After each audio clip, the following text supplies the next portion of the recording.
జై శ్రీరామ్, జై హనుమాన్.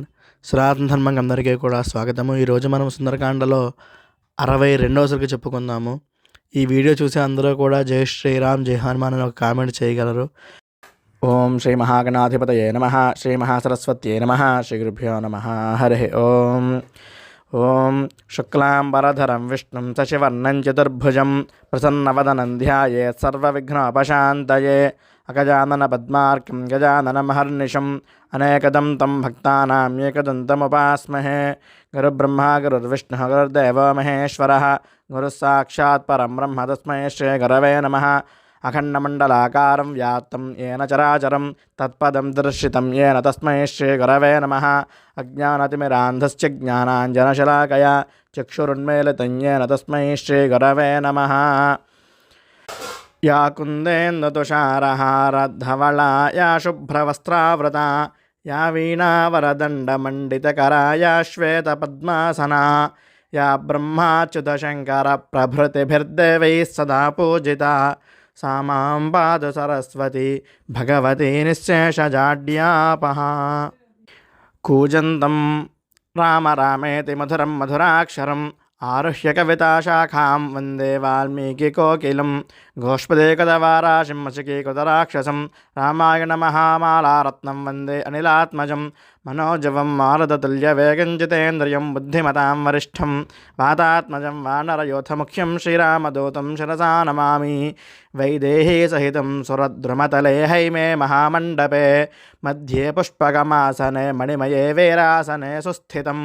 అగ్రే వాచయతే ప్రభంజనసుతే తత్వం మునిభ్యః పరం వ్యాఖ్యాతం భరతాదిభిః పరివృతం రామం భజే శ్యామలం.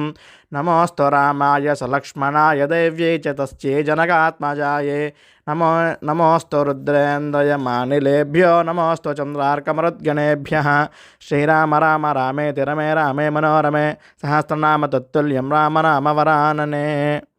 ఇక దదిముఖుడు వానరులను అడ్డుకోవడం చూసి అందరూ హనుమంతుని వద్దకు వెళ్ళారట.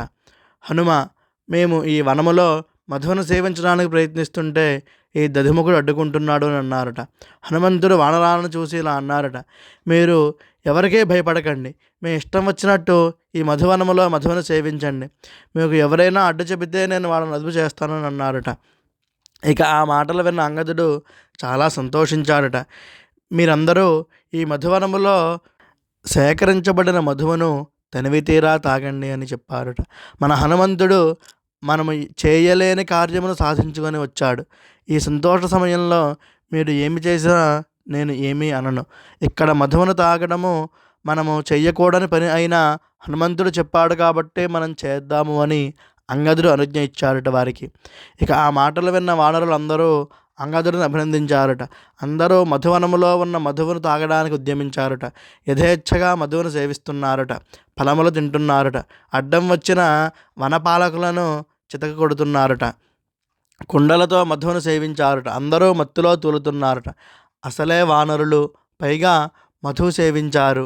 తాగినంత తాగి ఇంక మిగిలింది పారబోస్తున్నారట. కొందరు పానపాత్రలను చేతపట్టుకొని తాగుతూ మధువును ఒకరి మీద ఒకరు పోసుకుంటున్నారట. కొందరికి మత్తు బాగా తలకెక్కిందిట, మత్తులో తూలుతున్నారట. కొందరు చెట్ల కింద పడుకున్నారట, మరి కొందరు ఏమో చెట్ల మొదళ్లలో కూర్చుని మత్తులో జొగుతున్నారట.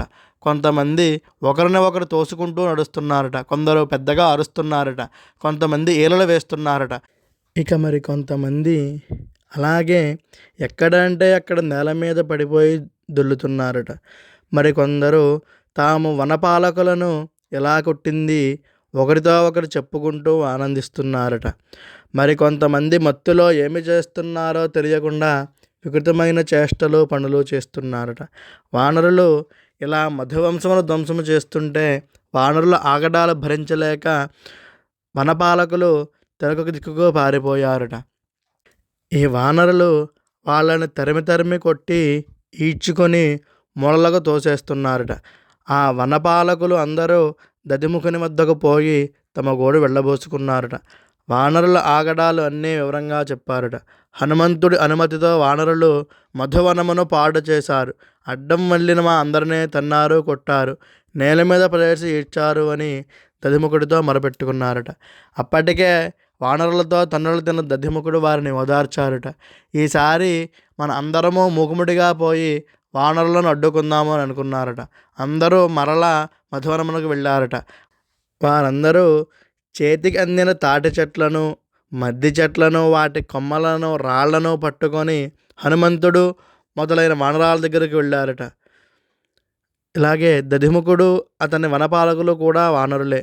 దధిముఖుడు వనపాలకులు అందరూ హనుమంతుడు మొదలగు వానరాలను చుట్టుముట్టారట. హనుమంతుడు మొదలగు వానరాలు దధిముఖుడు మొదలగుని వనపాలకులను ఎదిరించడానికి సిద్ధమయ్యారట. ఆ దధిముఖుడు సుగ్రీవునికి మేనమామ అయినా కూడా వీళ్ళెవరూ లెక్క చేయకుండా అంగదుడు దధిముఖుని తన అరిచేత్తో కొట్టారట. బాగా మధువు తాగి మత్తులో ఉన్న అంగదుడు దధిముఖుడిని నేల మీద పాడేసి ఇచ్చేశాడట. అంగదుడు కొట్టిన దెబ్బలకు దధిముఖునికి ఎముకలన్నీ విరిగిపోయాయిట. శరీరం అంతా రక్తంతో తడిసిపోయిందిట. దధిముఖుడు మూర్ఛపోయారుట. కానీ వెంటనే తేరుకున్నారట. అప్పటిదాకా అంగదుడు యువరాజును ఉపేక్షించిన దధిముఖుడు ఇంక తప్పలేదు అని అక్కడి నుండి తప్పించుకొని ఒక రహస్య ప్రదేశమునకు తన వనపాలకులతో వెళ్ళిపోయారట. వారితో ఇలా అన్నారట, ఈ వానరాలను మనం ఏమీ చెయ్యలేము. వీరిని ఇలాగే ఉండని. మనమందరము సుగ్రీవుని వద్దకు పోదాము.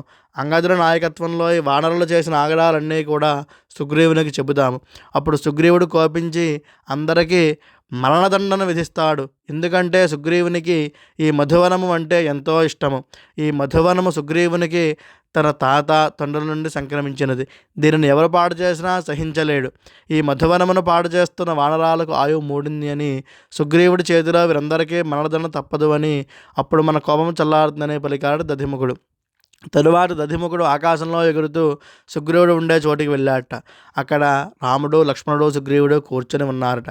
దధిముఖుడు వారి ముందు వాలాడట. వారికి నమస్కారం చేసి సుగ్రీవుని పాదాలపై సాష్టాంగ నమస్కారం చేశారట. ఇలా ఇంతటితో శ్రీమద్ రామాయణము సుందరకాండ 62వ సర్గ సంపూర్ణము. హరి ఓం తత్సత్. శ్రీరాముడికి నమస్కారం చేస్తూ అందరూ కూడా ఈ వీడియోని లైక్ చేయడమే కాకుండా జై శ్రీరామ్ జై హనుమాన్ అనే ఒక కామెంట్ కూడా చేయగలరు. ఈ వీడియోని మీ బంధుమిత్రులకు రామాయణం వినాలి అనే ప్రతి వారికి కూడా షేర్ చేయగలరని మనవి. హరి ఓం తత్సత్.